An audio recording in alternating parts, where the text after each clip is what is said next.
Alas, sasakay na tayo?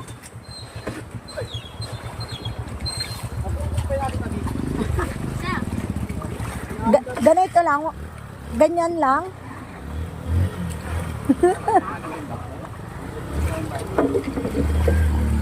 Baka mabasa yung bag ko. Tatayo lang tayo. Jimboy, hawakan mo itong bag ko. Mabigat to eh. Mamaya ako pa lumusot dyan eh.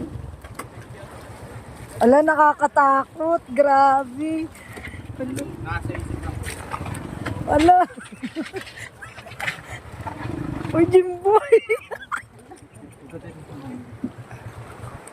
Huwag ka malikot. Ay, babagsak. Tapos nagluna yung cellphone ko. Mamaya kayo malalim ay. Hindi kaya. Hindi na kayo makakita mo sa kanya. Pasagawa ako. Uy, kung di naman kaya tumawid din. Kaya yan. Matigil na yan. Grabe. Dito nga ito dito malaki. Ayun. Ah, umaabot dyan? Pero, relax lang kayo, ha? Relax lang sila, ako nanginginig na.